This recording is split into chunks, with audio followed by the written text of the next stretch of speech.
Magandang araw po sa inyo, Kuya Bari. Itago niyo na lang ako sa pangalang Hari. Ako po ay 45 anyos. Ang kwentong ibabahagi ko po ngayon ay nangyari taong 2012 sa lugar namin sa Samar. Alam ko pong marami ang hindi maniniwala sa naging karanasan kong ito, pero lahat ng iyon ay walang halong biro. Ako po ay minsan nang may nakasalamuhang aswang. Hindi ko po itatangging bata pa lamang po ako ay naniniwala na ako sa mga nasabing nilalang. Kinatatakutan ko ang mga uri nilang maging sa lahat ng mga nilalang na likha ng dilim. Kaya nilang magpanggap at magkunwari para lamang magawa nilang biktimahin ang isang tao. Umaakit po sila sa mga bubungan at sinasadyang ilaglag ang kanilang mga mahahabang dila upang tikman ang kanilang biktima. Kung minsan naman, nagpapagapang sila ng mahahaba nilang buhok para lagyan ng palatandaan ang kanilang mga nais na matikman para mapawi ang kanilang nadaramang gutom. Alam ko po, Kuya Bari, na sila'y tunay na nag-e-exist. Bakit nga ba? Kasi minsan ko nang nakasalamuha ang isa sa kanila. Akala ko nga dati matutuluyan na ako sa kamay ng aswang. Aswang na hindi ko kailanman inaasahang magiging bahagi ng buhay ko. Nagsimula iyong noong gabing nakasaksi ako ng isang karumal-dumal na krimen. Naglalakad po ako pauwi mula sa aking trabaho nang madaanan ko ang iilang grupo ng kalalakihan na may binubugbog sa isang eskinita. Naririnig kong galit na sinikmatan ng mga kalalakihan ang kaawa-awang lalaki at tinatanong kung nasaan na raw ang botelyang may lamang langis. Nag-alala ako kaya naisip kong magtago sa isang tabi at pagmasdan kung ano ang nangyayari. Sa aking pagkakatansya ay nasa 3 hanggang 5 ang lalaking nambubugbog, kaya naman gayon na lamang ang aking kaba. Hinintay ko na lubayan ng mga kalalakihan ang kawawa nilang biktima. Ayoko namang makialam kasi baka ako ang kanilang mapagbalingan. Mukha pa namang mga gangster ang mga ito, kaya naman hanggang maaari ay makaiwas ako sa gulo. Noong magsialisa na ang mga kalalakihan, napagpasyahan kong lumapit sa lalaki. Kaso lang, bago pa man ako tuluyang makatulong, ay may nilalang na naman na dumating at umangil na nilapitan siya. Hindi ko na napaghandaan pa ang sumunod niyang ginawa. Binutas niya ang tiyan ng kaawa-awang lalaki. Pagkatapos gumapang siya sa gutter. Para itong asong dahan-dahan na nilalapitan ang nakita niyang pagkain. Walang habas na iginudgod niya ang kanyang muka sa dugoang bagay na iyon sa simento. Noong mga oras na iyon, Kuya Bari, hindi ko maiwasang mandiri. Nakaramdam ako ng matinding takot na lumukob sa aking buong pagkatao. Alam ko ang nakita ko ng mga oras na iyon, kaya ganun na lamang ang kilabot na nararamdaman ko. Kitang-kita ko kung papaano niya nilantakan ang nakakadiring bagay na iyon hanggang sa maubos. Nanginginig na napaatras ako. Wala sa hinagap na makikita kong kaagad niya itong lalantakan. Walang takot na hinugot ang mga laman hanggang sa tuluyan ng lumaylay ang liig ng kaawa-awa niyang biktima. Hindi ko magawang makapagsalita ng mga oras na iyon. Bigla kasi akong natakot. Hindi ko alam kung ano ba ang aking gagawin dahil maski paghinga ko ay iniingatan kong makawala at baka isunod na ako ng nilalang na iyon na kasalukuyang nasa bangkay ngayon. Noong mawala siya sa aking paningin, kaagad akong lumabas ng aking pinagtataguan. Binalak kong magsumbong sa mga pulis pero hindi ko naman magawa. Bigla akong nanginig at ginusto na lamang na maupo sa isang tabi habang hinahayaan ang aswang na gawin ang lahat ng kanyang gusto hanggang sa tuluyan na ngang maidispatcha niya ang katawan. Tulalang naglakad ako paalis sa aking pinanggalingan. Hindi ko malaman kung saan ako pupunta dahil bigla na lamang akong naging blanko. Naging blanko po ang aking isipan. Alam ko naman na isang krimen ang aking nasaksihan at hindi ko lubos akalaing may isa pa din palang krimen ang tatapos sa aking nasaksihan. Hilam sa luha ang aking mga mata nang makalipas ang ilang sandali. Nagpasya akong maupo lamang sa gilid ng isang bangketa. Kahit ipikit ko pa ang aking mga mata, ay makailang beses akong napapatalon sa gulat dahil paulit-ulit ko na lamang nakikita sa aking balintataw ang mga eksena na alam kong magiging bangungot na sa tanang buhay ko. Nasapuko ang aking mukha. Hindi ko talaga alam kung papaano ko ba magagawa na kalimutan ang tagpong iyon. Muli akong tumayo at naglakad pauwi. Magmula nang mangyari po ang nakapanghihilakbot na tagpong iyon, alam ko na kaagad na may nagbago sa akin. Madalas nang may nararamdaman akong kakaiba. Kagaya ng tila ba palaging may matang nakatingin sa akin. Tila ba may ibang presensya sa lugar na dapat sana akong nag-iisa. Ayan tuloy, kapag ka naglalakad ako, palagi kong nililingon ang aking paligid. Halos na lang lahat ng madadaanan ko ay tinitiyak kong wala akong mapapansing kakaiba. Natatakot talaga ako na baka may kung ano akong makita. Ilang gabi na akong hindi nakakatulog ng maayos dahil sa aking mga nakikita at nararamdaman. Sa totoo lang, Kuya Bari, kinikilabutan ako talaga. Naisip ko nga papaano kung nasundan ako noong nilalang na nakita ko noong mga nakaraang gabi. Papaano na lang kung ako naman ang kanyang patayin dahil nga nasaksihan ko ang karumal-dumal na krimeng kanyang ginawa. Nang magkaroon ako ng pagkakataon, huminga ako ng malalim. Alam ko naman na hindi ko sinasadyang makita ang bagay na iyon, pero wala naman akong pinagsabihan kahit kanino. Alam ko naman na hindi ko ito magagawang ipagsabi kahit kanino pa. Noong humantong ako sa kalyeng paliko ay napahinto ako. Hindi ko alam kung matatakot o maglalakas loob pa kasi may kakaiba na akong nararamdaman. Kaso lang, mas lamang talaga ang pagnanais kong makapagpatuloy sa aking paglalakad. Sa kalagitnaan ng paglalakad ko sa isang eskinita, napaatras ako nang makita ang isang napakalaking pusa. Hindi po siya gumagalaw at may kulay itim na balahibo ito. Base sa kanyang itsura, tila ba kanina pa ang pusang iyon doon. Animoy may hinihintay. Kaya naman hindi ako kaagad nakapagpatuloy sa aking paghakbang. Kuya Bari, natakot ako sa isiping baka bigla na lamang niya akong atakihin, kaya ganun na lamang ang pagmamadali kong lumihis ng daan.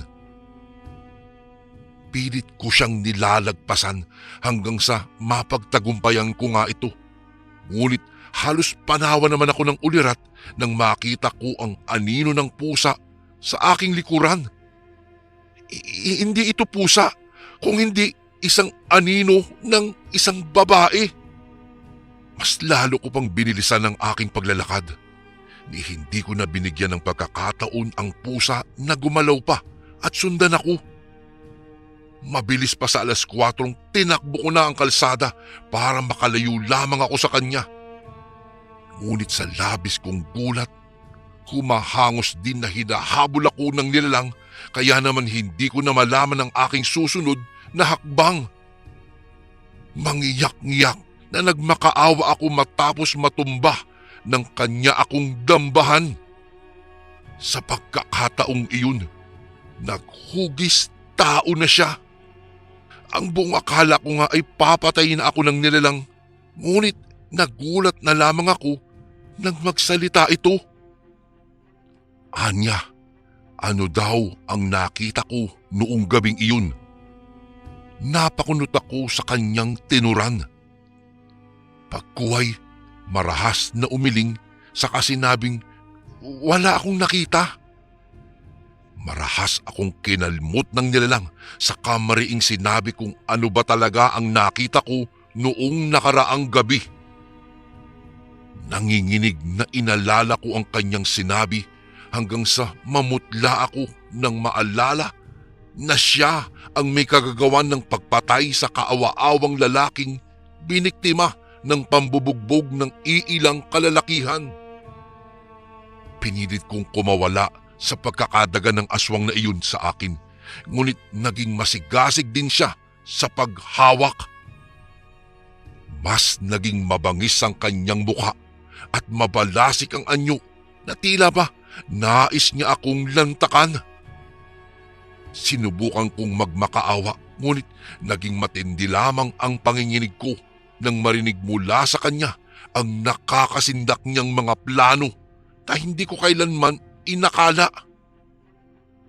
Balak niya akong patayin at ialay sa kanyang mga magulang bilang pasasalamat sa pagkakasaksi ko sa ginawa nilang pagpatay sa kaawa-awang lalaking iyon. Kaya naman umangal ako. Bakit niya ako papatayin? Gayong gusto naman niya pala akong pasalamatan. Anya, taglay ko raw ang dugong pwedeng makakapatid sa nararamdaman nilang uhaw. Kapag ka nagawa nila akong inumin ay matatanggal na ang konsensya nila sa katawan. Ganito daw talaga ang mga aswang. Kapag kami nakakita sa kanilang ginawa ay hindi sila matatahimik at palagi daw silang makakaramdam ng pagkabalisa. Umiling-iling ako at sinabi sa kanila na kaya ko namang manahimik at hindi na magsalita kahit kailan. Ayokong masali sa kanilang kaguluhan dahil natatakot ako na balikan ng mga aswang. Ngunit sa ginawa ko pala ay mas naging matindi ang naging pagnanais na ako ay mapatay. Basta na lamang niya akong hinila patayo at marahas na ibinalya sa malayo. Napaigik naman ako sa labis na sakit, kaya naman nanghihinang gumapang ako sa lupa. Nagiging malikot na ang aking mga mata para tignan kung may madadampot ba akong bagay na pwede kong ipanlaban sa aswang na ito. At sa awa naman ng puong may kapal, nakakita ako ng isang malaking bato. Pasimple ko itong dinampot at hinintay ang paglapit sa akin ng nilalang. Tinantya ko ang bigat nito hanggang sa walang babalang ipinukpo ko ito sa aswang dahilan para mapaatungal siya sa sakit. Muli niya akong sasakmalin, ngunit nagawa kong isangga ang aking isang braso kaya nagawa kong hawakan ang kanyang mga kamay. Nagtagisan kami ng lakas dahil ayoko naman na basta na lamang niya akong talunin. Nanginginig na sumigaw ako para magawa kong iangat ang aking mga kamay hanggang sa magtagumpay nga ako sa pagtulak sa kanya. Gigil na napatitig sa akin ng aswang at nanlisik ang kanyang mga mata. Alam kong balak niya akong sugurin muli, ngunit bago pa man niya ako makalmot ng tuluyan ay isang rumalagasang bagay ang pagbulusok na dumating sa aming kinaroroonan. Nagulat na lamang ako nang makitang isa din itong tao, ngunit nasindak ako sa kaalamang may pakpak ito. Marahas na lumingon ang kasagupa kong aswang sa bagong dating. Nang gigigil na sinumbong niya ako rito, sabay-sabing patay daw ako ngayon, ngunit sa labis kong pagkagulat, ang kasagupa kong aswang ang sinapok ng bagong dating. Nagulat ang aswang hanggang sa magbagong anyo ang aswang na kadadating lamang. Tinawag ito ng kasagupa ko bilang Papa ngunit hindi nakinig sa kanya ang lalaki. Nagpatuloy ito sa pagbabago ng anyo hanggang sa tuluyan na siyang maging isang ganap na tao. Nagulantang ako nang makita ang itsura ng lalaki. Pamilyar ang kanyang muka dahil ilang beses ko na siyang nakikita sa mga nakadikit na flyer sa dingding tuwing nalalapit ang eleksyon. Ang aming kapitan ng barangay. Nanatiling dilat ang aking mga mata sa labis na pagkabigla. Hindi ko talaga alam kung ano ang aking magiging reaksyon. Nagulat talaga ako sa aking nakita. Sobrang hindi ko inaasahan ang mga nangyayari kaya isang tumataginting na bakit ang aking naitanong sa lalaki nang magkaharap na kami ng tuluyan. Anya, huwag ko raw sasaktan ang kanyang anak. Bagong yanggaw lamang ito kaya mabangis pa at mabagsik. Ngunit kapag dumating daw ang panahon na magawa nitong kontrolin ang kanyang sarili, ay hindi nagagawa ng kahit na anong ikakapahamak niya ang aswang. Nagbago din naman ng anyo ang aswang na kasagupa ko. Naging isa siyang napakagandang babae. Kaso lang, kahit mapang-akit pa niya akong tinitingnan ay hindi ko magawang mahumaling sa kanya. Naalala ko pa din ang kanyang kasamaan sa tuwing sumasagi sa aking isipan kung papaano niya pinatay ang kaawa-awang lalaking biktimang iyon sa halip na kanyang tulungan.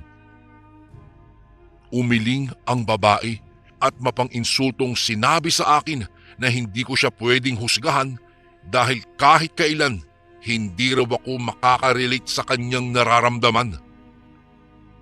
Muli kong binalingan ng tingin ang lalaking aswang, sabay tanong kung ano ba ang kanyang kailangan. Sinabi niya sa akin na kailangan niya daw ang tulong ko. Kunot noong napaisip ako kung anong klaseng tulong ba ang gusto niyang ibigay ko sa kanya. Alam naman niya na limitado ang kakayahan ko, hindi kagaya nila, kaya kailangan magkalinawan kami sa mga gusto niya. Alam kong aswang ang lalaki, ngunit siya pa din ang kapitan ng aming barangay. At kung tutuusin, wala naman siyang ginagawang masama o kahit mangurakot man lang ay hindi siya nangahas na gawin ito. Huminga ako ng malalim pagkatapos ay tumayo ako at hinarap ang aming kapitan. Nakikita ko sa kanyang mga mata ang pangamba sa kahit na anong bagay na alam niyang kaya kong gawin. Siyempre natuklasan ko ang lihim niya. Idagdag pang naiinis ako dahil inatake ako ng maldita niyang anak. Ngunit kailangan ko siyang pakinggan para naman kahit papaano malaman ko kung ano nga ba ang rason at nagkaganoon siya. Isinalaysay sa akin ni Kap na may mga aswang daw na hindi naman talaga sobrang masama. Sila ang mga aswang na kumakain lang ng mga patay na hayop. Ni ang tumikim sa mga bangkay ng tao ay hindi nila kayang gawin dahil nandidiri din naman daw sila sa mga ito. Kaya naisip niyang ipaalam sa akin kung magagawa ko bang magmatiyag sa paligid kung sino ang mga aswang na gumagawa nun sa aming lihar, ang pumatay ng mga inosenteng tao kagaya ng aking nasaksihan noong una. Nang huhusgang nilingon ko ang kanyang anak, ngunit kaagad namang sumansala si Kap maliban daw sa nakita kong pinatay ng kanyang anak ang lalaking iyon ay wala daw akong kailangang ipag-alala. Ang nasabing lalaki ay isang aswang na nagpapanggap lang bilang kakampi nila. Kaya kung anuman ang ipinaliwanag sa akin ng kanyang malditang anak ay huwag ko daw paniniwalaan. Umiling ang kanyang anak na babae at mas naging matalim ang pagtingin nito sa akin. Alam ko naman na sa hilat siya ng pagmumukha ng babaeng ito ay kaya talaga nitong magsinungaling para lang magawa ang kanyang kagustuhan. Ang lalaking pinatay ng kanyang anak ay may dalawa pang kasama na puro daw gabunan. Kailangan lang na mahuli ko kung saan nagtatago ang mga iyon para wag nang makapinsala pa ng iba. Tinanong ko ang lalaki kung ano ba ang pwede kong panghawakan para mapatunayang wala nga silang masamang gagawin sa akin o sa aking pamilya. Sabi niya, nakahanda siyang ipakasal ang kanyang anak sa akin. Humalakhak ako kasi hindi maganda ang kanyang anak at wala naman akong balak na hawaan ang lahi ko ng pagkaaswang. Ngunit hindi naman pinatulan ni Kap ang aking pang-iinsulto. Makikita ko sa kanyang mukha ang pagiging sinsero sa kanyang sinabi. Kaya naman ang mga sandaling iyon, hinayaan ko siyang magsalita. Siya at ang kanyang mga kamag-anak na aswang ay nagpaplano ng magbagong buhay. Nais na nilang maging tao kaya nagsusumikap silang makalapit sa isang pari para makahingi ng banal na langis na pwede nilang gamitin para unti-unting bumalik daw ang kanilang sarili sa pagiging ganap na tao. Ayon sa kanya, masaya na sila sa pagiging tao at dito sila nakakatagpo ng katiwasayan ng kanilang kalooban. Ngunit hindi pala lahat ay sumasang-ayon sa kanila. Ang iba sa mga kasapi nila ay ayaw bumalik sa pagiging tao at gusto nilang manatiling mga aswang. Kaya naman nang ipatawag niya ang tatlo para sa komprontasyon ay huli na dahil nagtatakbo na ang mga ito para tumakas. Ang masakla pa, tinangay nila ang banal na langis na makakatulong para magbalik sila sa anyong tao, kaya sa galit niya, inutusan niya ang isa sa kanyang mga kaanak na aswang na may kakayahang manghipnotismo. Ang nasabing aswang ay nagtungo sa isang grupo ng mga gangster na nakatambay sa bangketa para gawin ang ipinag-uutos ni Kap. Kaya pala hinahabol ng mga ito ang lalaki. Ngunit dahil tuso ito, ay naipadala niya sa isang niyang kasamahan ang banal na langis at naitakbo na. Wala namang kamalay-malay ang mga gangster sa kanilang ginawa. Nagulat na lamang sila nang mapagtantong may nabugbog na daw sila dahil sa nagkalat na dugo na nasa kanilang mga katawan. Kaya naman, nang marinig ko ang kanilang sinabi, bigla akong may naalala. Narinig ko nga sa mga gangster na may hinahanap sila, kaya alam ko na kaagad na mahalaga ang kailangan nila. Humarap ako kay Kapitan at sinabi sa kanya na papayag ako sa kanyang kagustuhan. Nakahanda akong matyagan ang mga taong nais niyang ipahanap sa akin. Ibinigay niya ang litrato at kaagad ko namang tiningnan iyon. Ganun na lamang ang paggapang ng kilabot sa aking kaibuturan nang makilala ang mga taong nasa litrato. Hindi ako makapaniwala na ang aking matalik na kaibigang si Gino at ang kanyang nakababatang kapatid. Pinagpawisan ako ng malapot at hindi kaagad nakapagsalita. Hindi ko naman talaga alam kung ano ba ang dapat kong sabihin sa kanila. Kinakabahan ako sa katotohanan na ang aking mga kaibigan pa pala ang nais niyang maging kapalit ng pagtulong ko sa kanila, sapagkat ang mga ito ang totoong may sala. Tulirong umuwi ako sa bahay at malalim ang iniisip. Hindi ko alam kung ano ang aking gagawin. Nag-alala tuloy ako. Kung totoo ang sinasabi ni Kapitan, kahit kailan ay kaya kong patunayan sa kanya na hindi naman masasama ang magkapatid dahil matagal ko na silang kilala. Kaso nga lang, iba ang nangyari noong gabing iyon. Hindi ko inaasahan na matutuklasan ko ang kanilang pagkataong aswang na hindi ko kailanman lubos na matatanggap. Kakatok pa lang sana ako sa kanilang pintuan nang mapansin ko ang anino sa likod bahay. Nagmamadali ako sa pagsunod at tahimik na nagmamatyag. Nakita ko doon si Gino. abala sa pagpapahid ng kung anong bagay sa kanyang katawan. Makintab at masangsang. Sa tingin ko, isa itong langis. Hindi ko naman matukoy kung ang langis na ito ba ang pinag-aagawan nila ni Kapitan, pero nasagot ang aking katanungan nang makita kong lumabas naman ang kanyang nakababatang kapatid, dala ang isang makinis na botelya. Si Gino naman, dahan-dahan nang nagbabago ng kanyang anyo makalipas lamang ang ilang sandali. Nang mga oras na iyon, Kuya Bari, hindi ko na magawang magsalita pa. Basta na lamang kinilabutan ako kasi ni hindi man lang umatungal ang aking kaibigan. Ang alam ko lang, nagpaplano na akong tumakbo dahil nagsisimula na akong kabahan dahil sa tindi ng aking takot. Dito na ako napasinghap dahilan para mapalingon siya sa aking kinatatayuan. Sa totoo lang, hindi niya nagustuhan ang katotohanang nahuli ko siyang nagbago ng kanyang anyo. Nakita kong mabagal na naglakad ang lalaki at sinadyang magpahagip ng kaunti sa liwanag ng buwan. Dito na nagsimulang mamilog ang aking mga mata. Ang nilalang na nasa aking harapan ay hindi tao. Kitang-kita ko sa natatakam niyang mukha ang pagkasuklam habang ito'y nakatitig sa akin. Hindi ko mapaniwalaang makikita niya ako kaagad. Nangangalit ang mga bagang na sinikmatan ko si Gino.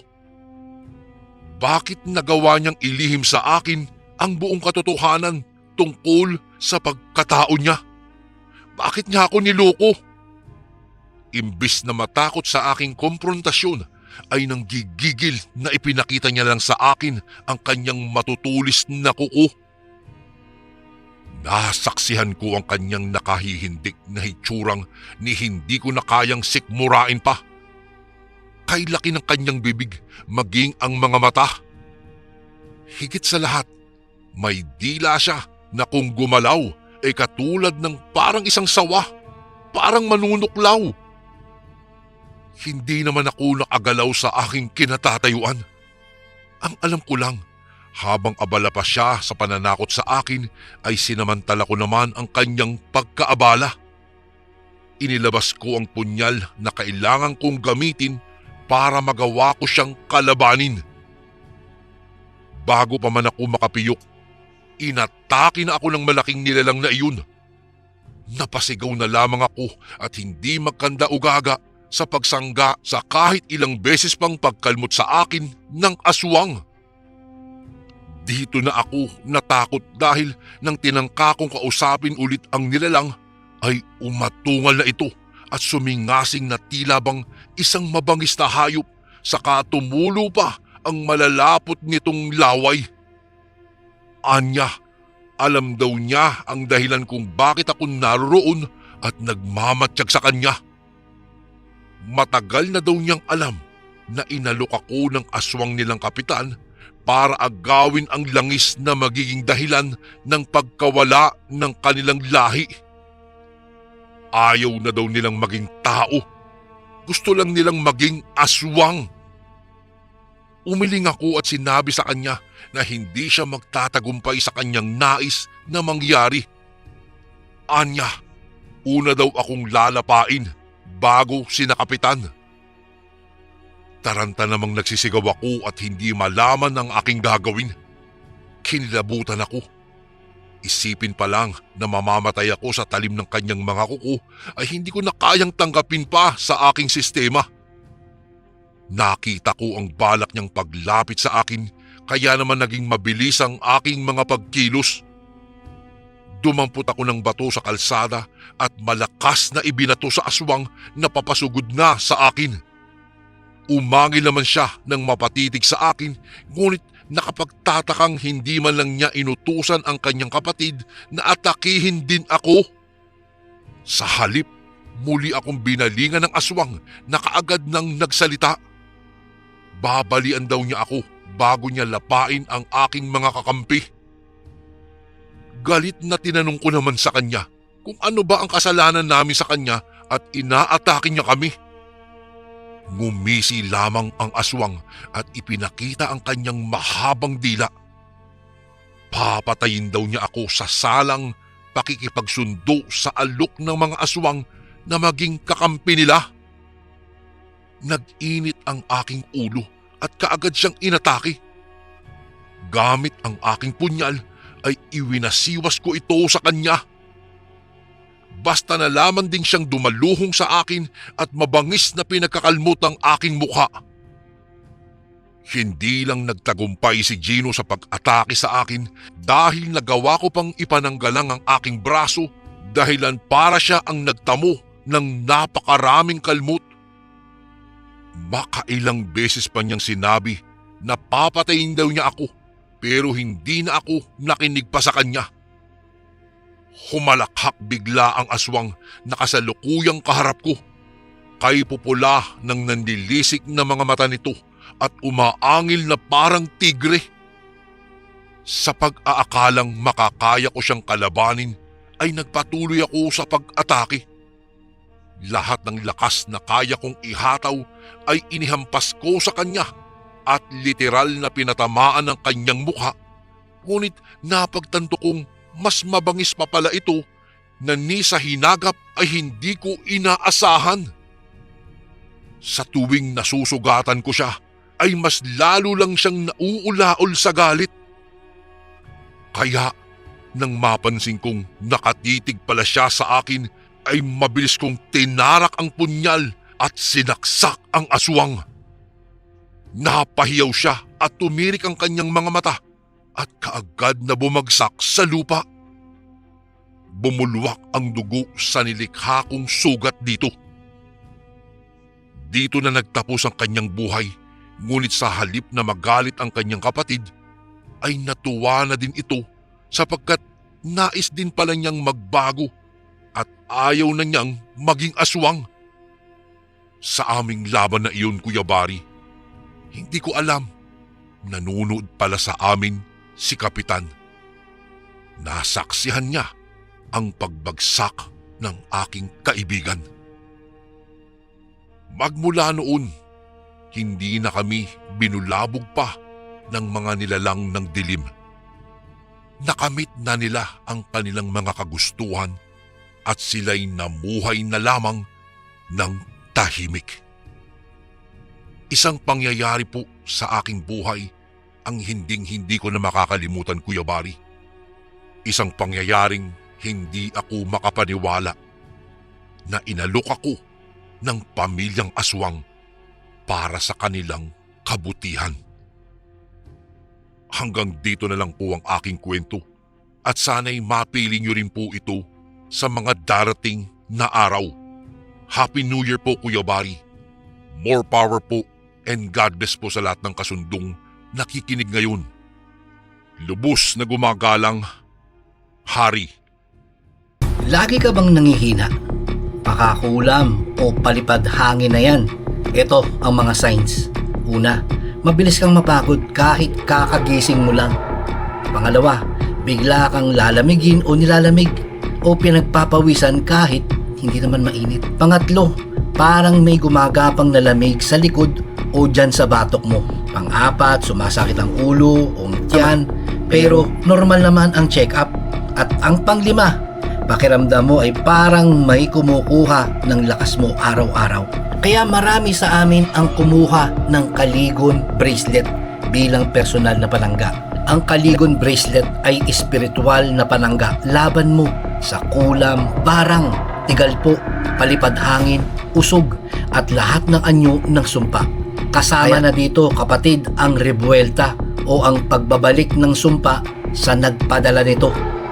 Kargado din ito ng mga Latin na dasal mula sa ating mga kaibigang manggagamot at antingero.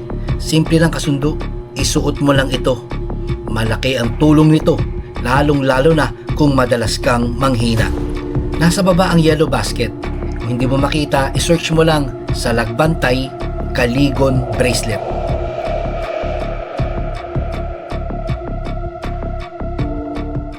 Bago ko po umpisahan ang kwentong ito, Nais ko lamang po muna kayong batiin ng isang maganda at mapagpalang araw, Kuya Bari, at maging sa inyong mga masusugid na tagapakinig. Tawagin niyo lang po ako sa pangalang Mikey. Hindi ko po tunay na pangalan. 55 anyos at tubong Cotabato sa kasalukuyan at naninirahan dito sa Caloocan City. Ang kwentong ibabahagi ko po sa inyo ay hango sa tunay kong karanasan noong ako ay binata pa lamang at naninirahan sa isang liblib na baryo sa Cotabato. Hindi ko na lang po babanggitin ang eksaktong lugar kung saan naganap ang mga pangyayaring ito sapagkat matagal na panahon na rin naman na nakalipas at batid kong limot na rin ito ng mga kaibigan kong kasama nang maganap ang mga pangyayari. Nangyari po ito dekada 80 at ang edad ko noon ay 17 pa lamang. Sumama kami ng aking mga kaibigang sina Rolando at Jeffrey sa bagong kapitbahay naming si Mang Kulas upang magtrabaho sa palayan sa baryong medyo may kalayuan sa amin. Sa tansya ko po, Kuya Bari, kung lalakarin namin iyon ay umaabot kami ng mahigit 2 oras bago namin marating ang palayang paggagapasan namin. Kaya pala sinabi sa amin ni Mang Kulas na magbaon kami ng pagkain at tubig dahil malayo umano ang pupuntahan namin at baka walang mabilihan na pagkain doon. Mang Kulas, palang napakalayo pala dito, no? Reklamo ni Jeffrey sa matanda. Kaya nga, sinabi ko sa inyo na magbaong kayo ng pagkain at tubig. Wika sa amin ni Mang Kulas. Matapos naming ilagay sa kubong walang dingding ang mga kagamitan at baon, ay kaagad na kaming lumusong sa putikan. At doon nga'y nag-umpisa na kaming maggapas ng palay. Pabugso-bugso kasi ang ulan ng araw na iyon, Kuya Bari. Kung kaya malalim ang putik na nilalakaran namin. Subalit, hindi ko na lang inalintala iyon. Sa kadahilanang iniisip ko na lang na may pambili na kami ng pagkain kapag sinahura na kami ng amo naming si Mang Kulas. Maaga kasing namatay ang aking ama at ang aking ina naman ay may sakit. Kaya ako lang ang tumataguyod sa aking mga kapatid at naghahanap buhay. Maaga akong naulila at namulat sa hirap ng buhay. Kahit na magreklamo man ako kung bakit ganoon ang buhay na nadatnan ko, ay wala naman akong magagawa. Kaya naman, iniisip ko na lang sa tuwing nahihirapan ako't gusto ko nang subuko sa buhay. Iniisip ko na lang na kung nahihirapan man ako sa ngayon, ay mas may naghihirap pang pamilya kaysa sa akin. Kaya wala akong karapatang sumuko sa buhay. Lalo na at may mga kapatid pa akong umaasa sa akin. Kaya nga, ang ginagawa ko na lang, Kuya Bari, ay kung saan-saan ako pumapasok ng mae-ekstrahang trabaho. Nang sa gayon ay may pera ako at makabili kami ng pagkain. O tol, halika na. Mamaya mo na ituloy ang ginagawa mo. Kumain na muna tayo. Pag-aayang wika sa akin ni Rolando. Agad naman akong sumunod sa kaibigan kong maglakad papunta sa kubo. Pagkat naroroon na rin si Mang Kulas at si Jeffrey. Naghahanda na ang mga ito ng pagkain namin. Sa kakaisip ko sa problema namin sa buhay, ay hindi ko na namalayang katanghalian tapat na pala. Ay nako, kanina pa kita tinatawag tol. Hindi mo lang ako naririnig kaya binalikan na lang kita dito. Uwi ka pa sa akin ni Rolando. Naku tol, pasensya na. Talagang medyo marami akong iniisip lang talaga.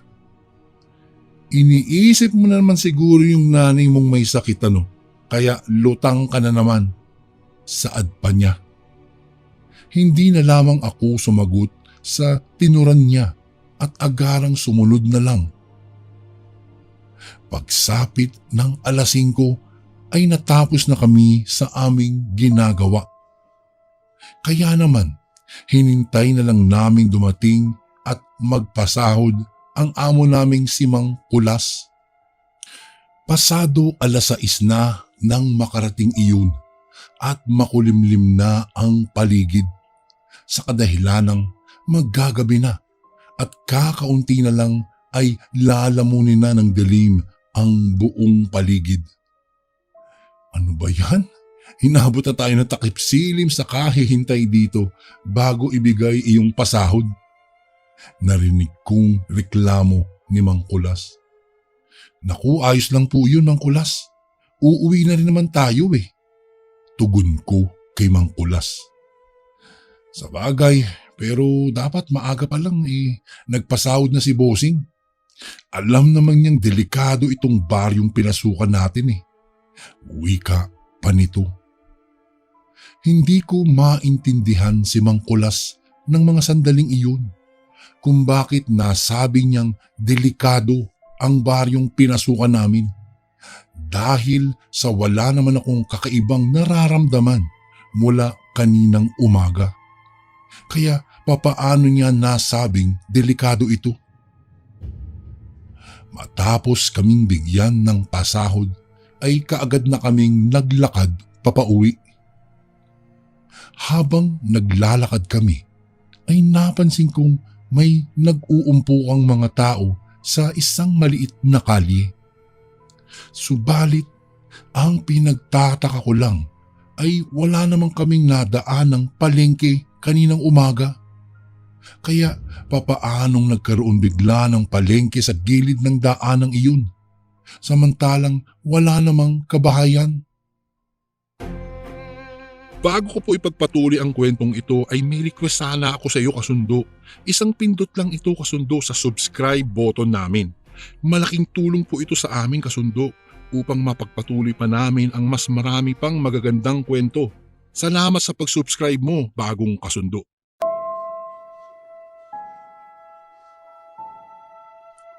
Dahil sa nakikita kong marami ang taong namimili. Kaya iwinaglit ko na lang ang tanong sa aking isipan at agad na sinabi kay Mang Kulas na magtitingin-tingin muna ako sa palengke. At tamang-tama na rin dahil doon na lamang ako bibili ng lulutuing ulam. Akmang pipigilan pa sana ako ni Mang Kulas, subalit nakatakbo na ako't nakalapit na sa palengke. Kaya naman patakbo na rin silang sumunod sa akin. Pagkalapit ko sa palengking iyon, Kuya Bari, napapansin kong kakaiba ang mga titig sa akin ng mga taong naroroon at ang iba pa nga'y nakangisi habang nagtatadtad ito ng mga karne. Iho, bibili ka ba ng karne? Tanong ng matandang babaeng lumapit sa akin at agad na hinawakan ang kamay ko't pinisil ito. Mukhang kailangan mo pang magpataba ng kaunti, iho. Wika pa nito sa garalgal at para bang nanggigigil habang kinukurot-kurot at hinahaplos ang balat ko. Sandali lang Manang. Titingin po muna ako ng mga inyong tinitinda. Tugon ko sa matanda at umiwas na dito. Hindi ko maiwasang mailang sa mga taong naroroon dahil sa kakaiba ang mga titig ng mga ito sa akin at tila ba hindi napipigilan ang maglaway ng mga ito. Manong, umalis ka rito. Hindi ka dapat nandito. Rinig kong wika ng isang batang hinahatak ang laylayan ng damit ko. Sandali akong tumingin sa bata at pagkatapos ay bumaling na sa mga tao. Dahil sa pagkakataong iyon ay malakas at tila nanggigigil na ito sa pagtatadtad ng karne.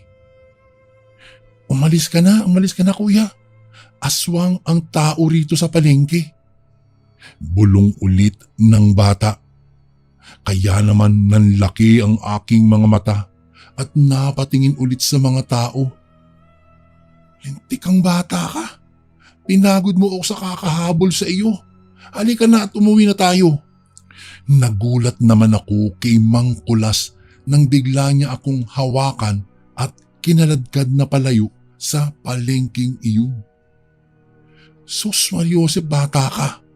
Bakit ka ba bigla na lang tumatakbo papasok sa palengking iyon? Galit na tanong niya sa akin. Pasensya na po, Mang Kulas. Gusto ko lang naman po bumili ng malulutong ulam para mamaya eh. Para na po hindi na ako pupunta sa kabilang baryo pag uwi natin. Pangangatwiran ko kay Mang Kulas.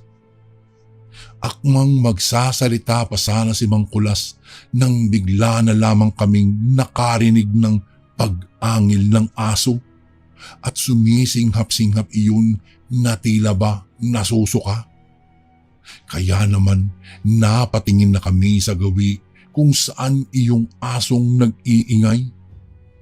At doon nga ay nakita ko ang nakakahilakbot na wangis ng asong payat na animoy asong galisin. Namumula ang mga mata nito't walang humpay ang pagtulo ng laway sa lupa. Hanggang sa maya-maya pa ay may 3 pang asong kasing wangis nito ang naglalakad papalapit habang umaangil ang mga ito. Ito na nga ba ang sinasabi ko? Naloko na. Bulalas ni Mang Kulas.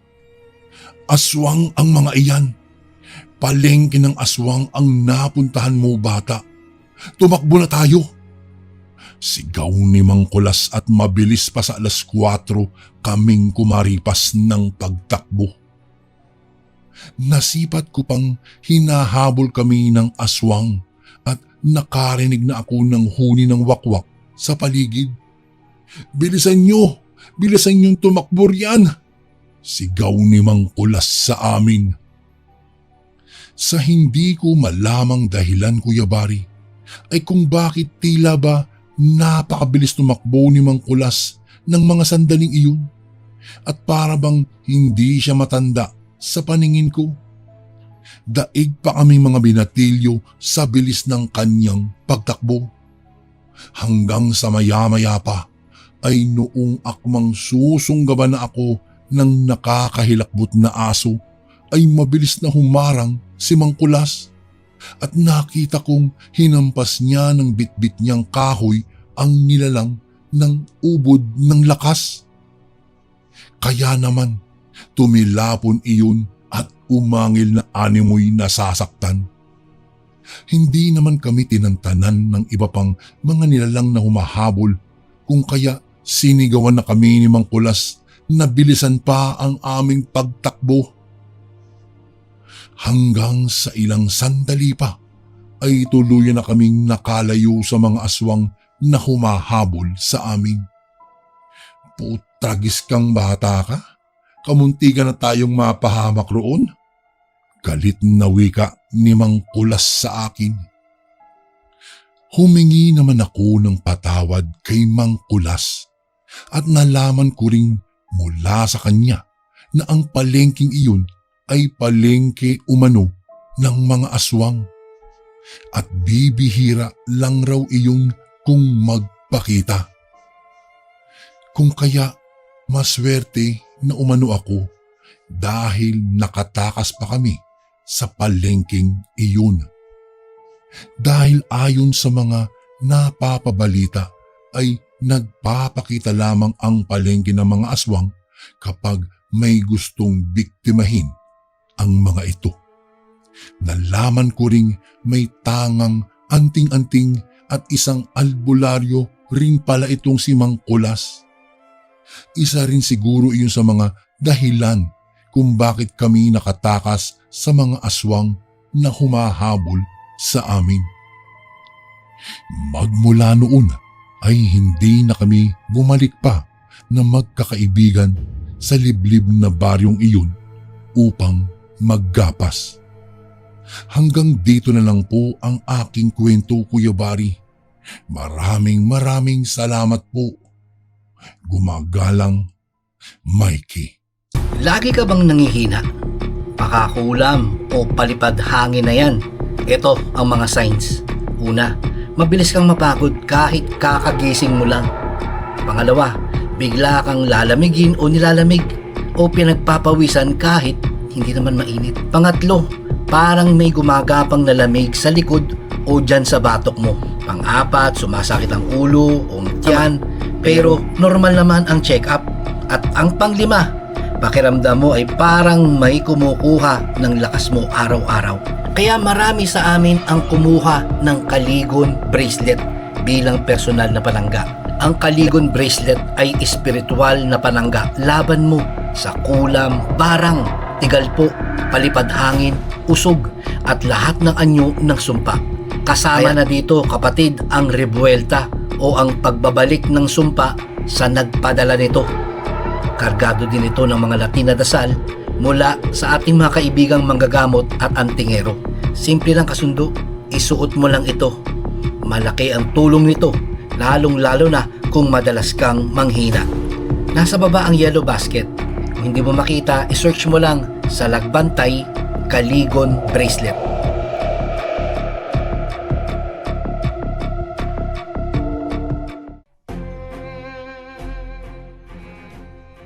And again, maraming salamat po mga kasundo. Don't forget to subscribe and i-click nyo lang po yung bell na button para updated po kayo sa mga upcoming videos namin na paparating.